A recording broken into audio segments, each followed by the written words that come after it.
Right, a federal judge says the Department of Justice and attorneys for President Trump misused the court in his civil lawsuit against the Internal Revenue Service. In her decision, Judge Kathleen Williams wrote, quote, "This matter was brought for an improper purpose, and the plaintiffs acted in bad faith." The president's legal team slammed that decision, writing in part, "The IRS wrongly allowed a rogue, politically motivated employee to leak private and confidential information." Their statement goes on to read, "President Trump continues to hold those who wrong America and Americans accountable." So what's going on here? CBS News legal reporter Katrina Kaufman has been looking through all of this and joins us now in studio to discuss. Katrina, good morning and welcome. What is the judge's reasoning on her scathing ruling here against the president and his lawyers? Good morning, Errol. Yes, this was truly a scathing ruling to read. And basically what she says is this wasn't a real lawsuit. She says it was essentially a sham, that there were no adversarial parties.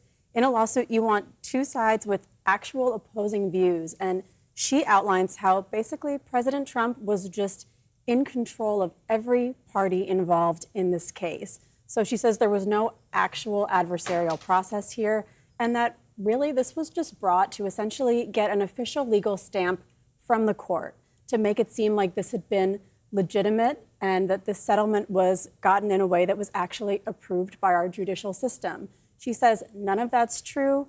And so as a result, she essentially just says that this cannot go forward. And what are the consequences of the judge looking into the available evidence and making this type of ruling?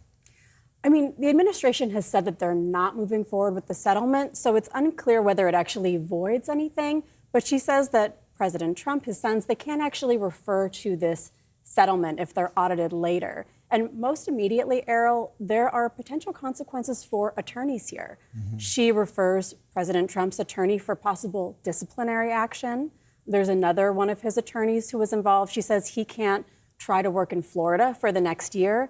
And even more importantly, when it comes to acting Attorney General Todd Blanche, she wants this order sent to the New York State Bar, which is where Blanche is barred, and the same for Stanley Woodward, also for the DOJ, sent to Washington, D.C., so that this can be part of an investigation into their behavior as well. So the judge found that their behavior was necessary enough now for review to the highest degree, I guess, for a lawyer. And I'm wondering how this could impact Blanche's, the acting attorney general, his efforts to be Trump's nominee, to be the next AG. His confirmation hearing is tomorrow.